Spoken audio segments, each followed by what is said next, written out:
Welcome back. Burnie Thompson here, Talk Radio 101, Northwest Florida's FM talk station. It's 19 past the hour. I'm here with Stephanie Somerset and Catherine Zahner talking about beach access and environmental impacts, environmental threats to beach access for us. There's a bird on Shell Island known as the snowy plover, and it's because of this bird that we had the fiasco we had last year on Shell Island. This plover exists throughout the country, various types of it. And in Massachusetts, they came up with a solution on how to protect it. They shot crows and poisoned seagulls. How's that? Well, we don't have to do that here in Bay County, thankfully. Catherine, what should we do to ensure beach access for everyone and have some kind of sensible environmental protections? What can we do? But what we don't need to do is shut down the entire island, and we don't need to be fining or giving criminal citations to our residents and visitors.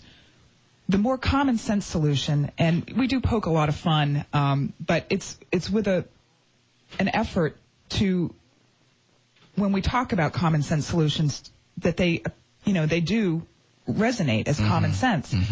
Shooting gulls and crows and poisoning birds is not a solution. Education is a solution, and it's sadly lacking in this area. We just don't see a lot of educational efforts to the visitors to the island and to the park about these birds. We do not see exclusionary fencing. There's exclusionary fencing that you can put around these bird nests that exclude predators but allow the birds to do what they naturally do. There's electric fencing. There's just symbolic fencing. Why? Can I ask you a question? Because I don't understand this stuff. If people care about nature, why are they protecting these birds from their natural predators? I mean, wouldn't nature mean that these predators can go eat these birds? I mean, I don't get it. That's why I don't get environmentalism, really. I mean, we want nature to prevail, but we're going to put I don't get this stuff. But it seems to me that if they are concerned about the plover, that putting a fence around it might be a sensible first step. I wouldn't do it, but if that's really the concern of so many people, wouldn't that be a good first step? By the way, if you want to get in on this is our last segment with Stephanie and Catherine, and the phone number is 233-9988. What do you think about this bird at Shell Island? Should it be protected? What sort of sensible solution should we have regarding this plover?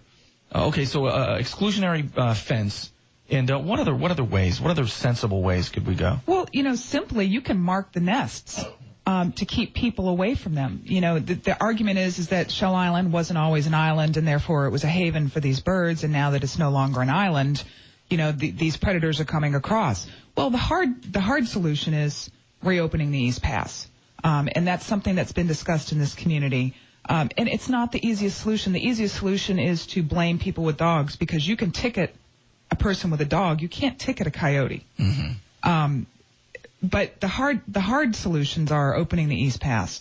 The hard solutions are creating a county-wide, actually a regional educational effort to make people understand that if they leave trash on the beach, they attract a predator that wouldn't normally come down to that area, and that's where these birds nests.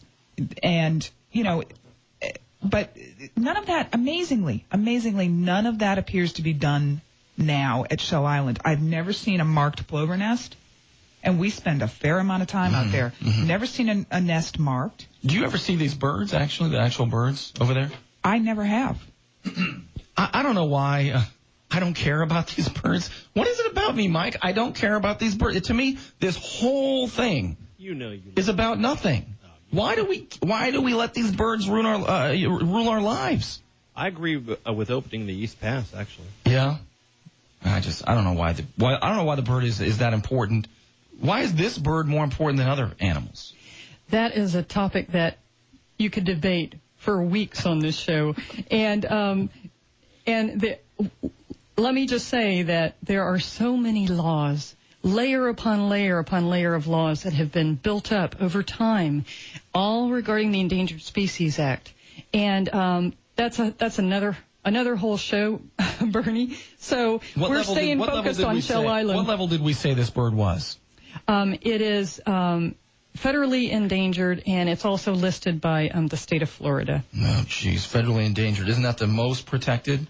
Yeah. All right, no wonder they can shoot crows and poison seagulls. That's why we've got a 400-page species recovery plan that documents all the studies that have been done on this over the years. And, Burnie, in your editorial you wrote on July the 4th, you quoted Thomas Jefferson saying, "The natural progress of things is for liberty to yield and government to gain ground." Mm-hmm. That's what we're talking about here. That's right. Well, and the thing that we would really like to work with some of these environmental agencies on is finding these nests or marking them. And perhaps they don't want people to know where they are. And while we understand that, it's important for the public to be educated because, our organization, Bay Families with Dogs, doesn't discount the need for this bird to have a recovery plan. We're all for it. We just don't want it and its recovery plan to negate our access to public lands. So we need to work together. And the first step in that is to go ahead and mark these nests and use the people who are out there anyway to help educate people, visitors to the island, people who might not know about this. But we suspect that these nests, because we don't see any of these birds when we go out there and we don't see any nests marked, we suspect that they're already nesting among the 1,200 acres on Shell Island that people don't normally access. If you're not familiar with Shell Island, it's an enormous island with a great deal of differing topography. There's lakes out there, there's marsh, there's thick, dense woods. And these birds, typically we don't see them in the very tiny percentage of areas that people go to. There's only a couple areas on that island that people frequent. So there's room enough out there for both the birds to have their area and people to have theirs.